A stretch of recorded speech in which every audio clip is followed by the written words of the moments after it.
नमस्कार। बहुत सारे लोगों की दिलचस्पी होती है यह जानने में कि प्रेमचंद की पहली रचना कौन सी थी।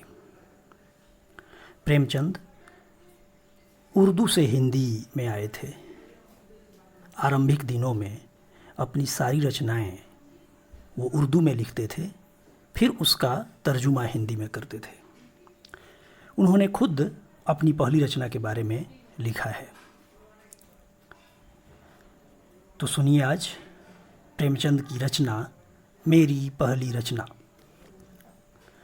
उस वक्त मेरी उम्र कोई 13 साल की रही होगी। हिंदी बिल्कुल न जानता था। उर्दू के उपन्यास पढ़ने लिखने का उन्माद था। मौलाना शरर, पंडित रतन नाथ सरशार, मिर्ज़ा रुस्वा, मौलवी मोहम्मद अली हरदोई निवासी उस वक्त के सर्वाधिक सर्वप्रिय उपन्यासकार थे।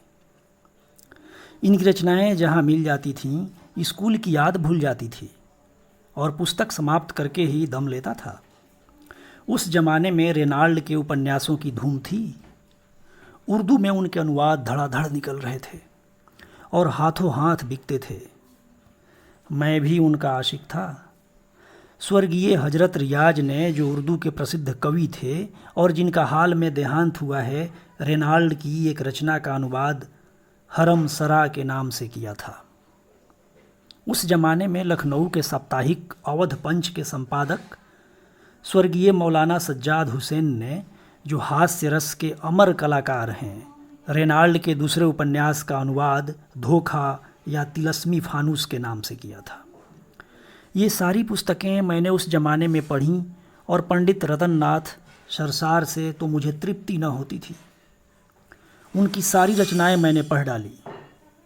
उन दिनों मेरे पिता गोरखपुर में रहते थे और मैं भी गोरखपुर के ही मिशन स्कूल में 8वें में पढ़ता था, जो तीसरा दर्जा कहलाता था तब। रेती पर एक बुक सेलर बुद्धिलाल नाम का रहता था। मैं उसकी दुकान पर जा बैठता था और उसके स्टॉक से उपन्यास ले लेकर पढ़ता था, मगर दुकान पर सारे दिन तो बैठ न सकता था। इसलिए मैं उसकी दुकान से अंग्रेजी पुस्तकों की कुंजियाँ और नोट्स लेकर अपने स्कूल के लड़कों के हाथ बेचा करता था और इसके मुआवजे में दुकान से उपन्यास घर लाकर पढ़ता था। 2-3 वर्षों में मैंने सैकड़ों ही उपन्यास पढ़ डाले होंगे। जब उपन्यासों का स्टॉक समाप्त हो गया तो मैंने नवल किशोर प्रेस से निकले हुए पुराणों के उर्दू अनुवाद भी पढ़े और तिलस्मी हुसरुआ के कई भाग भी पढ़े। इस बृहद तिलस्मी ग्रंथ के 17 भाग उस वक्त निकल चुके थे और एक एक भाग बड़े सुपर रॉयल के आकार के 2-2 हज़ार पृष्ठों से कम न होगा। और इन 17 भागों के उपरांत उसी पुस्तक के अलग अलग प्रसंगों पर 2500 भाग छप चुके थे। इनमें से भी मैंने पढ़े। जिसने इतने बड़े ग्रंथ की रचना की, उसकी कल्पना शक्ति कितनी प्रबल होगी, इसका केवल अनुमान किया जा सकता है।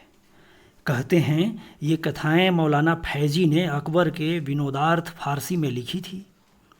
इनमें कितना सत्य है कह नहीं सकता, लेकिन इतनी वृहद कथा शायद ही संसार के किसी भाषा में हो। पूरी इंसाइक्लोपीडिया समझ लीजिए। एक आदमी तो अपने 60 वर्ष के जीवन में उनकी नकल भी करना चाहे तो नहीं कर सकता। रचना तो दूसरी बात है।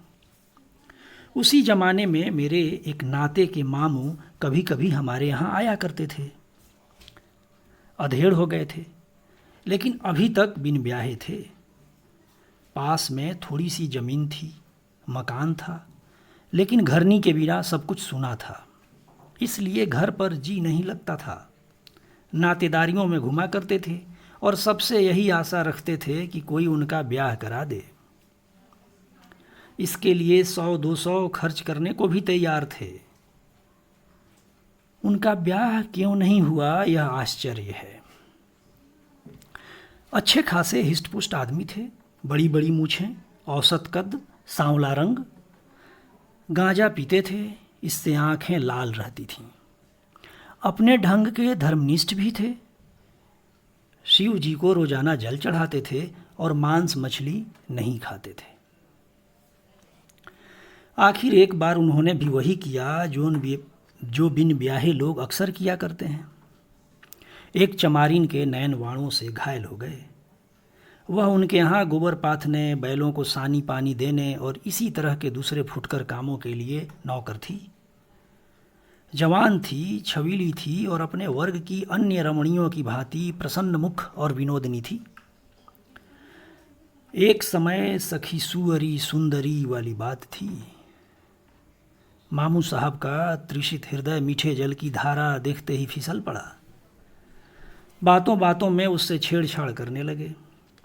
वह इनके मन का भाव ताड़ गई। ऐसी अल्हड़ न थी और नखरे करने लगी। केशों में तेल भी पड़ने लगा, चाहे सरसों का ही क्यों न हो।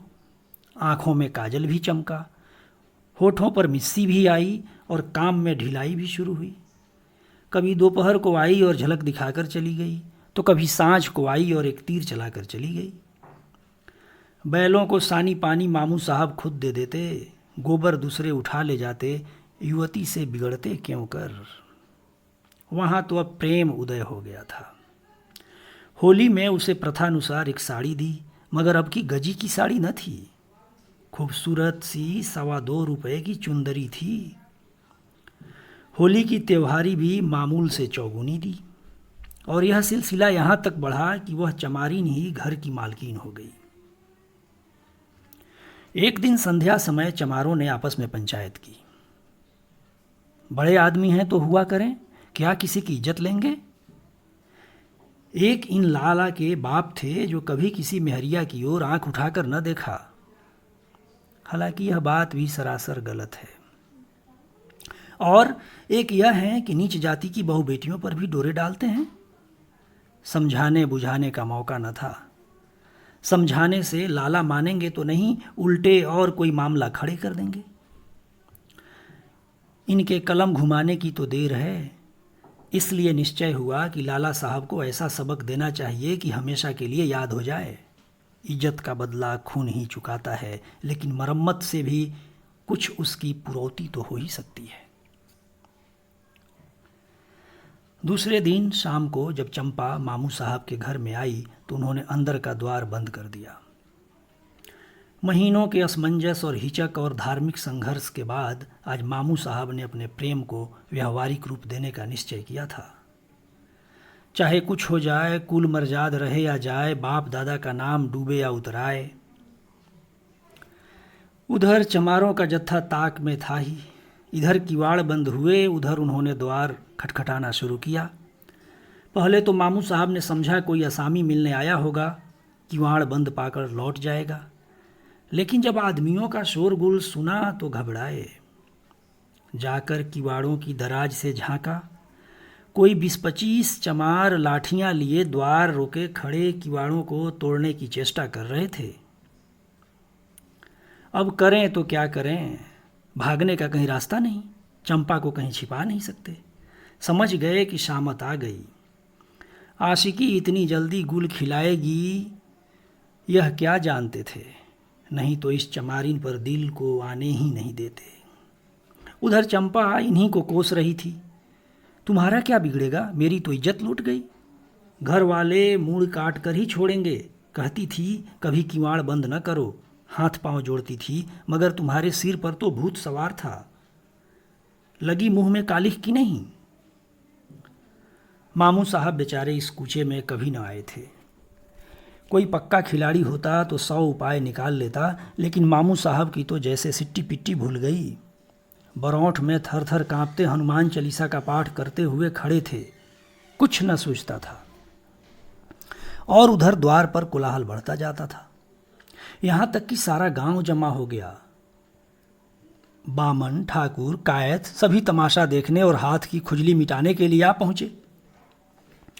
इससे ज़्यादा मनोरंजक और स्फूर्तिवर्धक तमाशा और क्या होगा कि एक मर्द एक औरत के साथ घर में बंद पाया जाए। फिर वह चाहे कितना ही प्रतिष्ठित और विनम्र क्यों न हो, जनता उसे किसी तरह क्षमा नहीं कर सकती। बढ़ई बुलाया गया, किवाड़ फाड़े गए और मामू साहब भूसे की कोठरी में छुपे हुए मिले। चंपा आंगन में खड़ी रो रही थी। द्वार खुलते ही भागी। कोई उससे नहीं बोला। मामू साहब भाग कर कहाँ जाते, वह जानते थे उनके लिए भागने का रास्ता नहीं है। मार खाने के लिए तैयार बैठे थे। मार पड़ने लगी और बेभाव की पड़ने लगी। जिसके हाथ जो कुछ लगा, जूता, छड़ी, छाता, लात, घूंसा, अस्त्र चले। यहाँ तक मामू साहब बेहोश हो गए और लोगों ने उन्हें मुर्दा समझकर छोड़ दिया। अब इतनी दुर्गति के बाद वह बच भी गए तो गांव में नहीं रह सकते और उनकी जमीन पटीदारों के हाथ आएगी। इस दुर्घटना की खबर उड़ते उड़ते हमारे यहाँ भी पहुंची। मैंने भी उसका खूब आनंद उठाया। पिटते समय उनकी रूपरेखा कैसी रही होगी, इसकी कल्पना करके मुझे खूब हंसी आई। 1 महीने तक वह हल्दी और गुड़ पीते रहे। ज्यों ही चलने फिरने लायक हुए हमारे यहाँ आए। यहाँ अपने गांव वालों पर डांके का इस्तगासा दायर करना चाहते थे। अगर उन्होंने कुछ दीनता दिखाई होती तो शायद मुझे हमदर्दी हो जाती, लेकिन उनका वही दमखम था।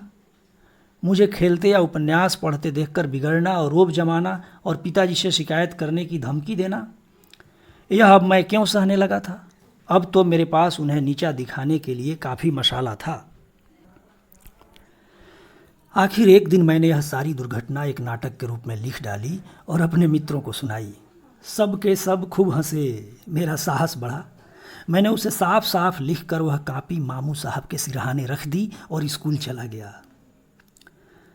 दिल में कुछ डरता भी था, कुछ खुश भी था और कुछ घबराया हुआ भी था। सबसे बड़ा कुतूहल यह था कि ड्रामा पढ़कर मामू साहब क्या कहते हैं। स्कूल में जी न लगता था, दिल उधर ही टंगा हुआ था। छुट्टी होते ही घर चला गया, मगर द्वार के समीप आकर पांव रुक गए।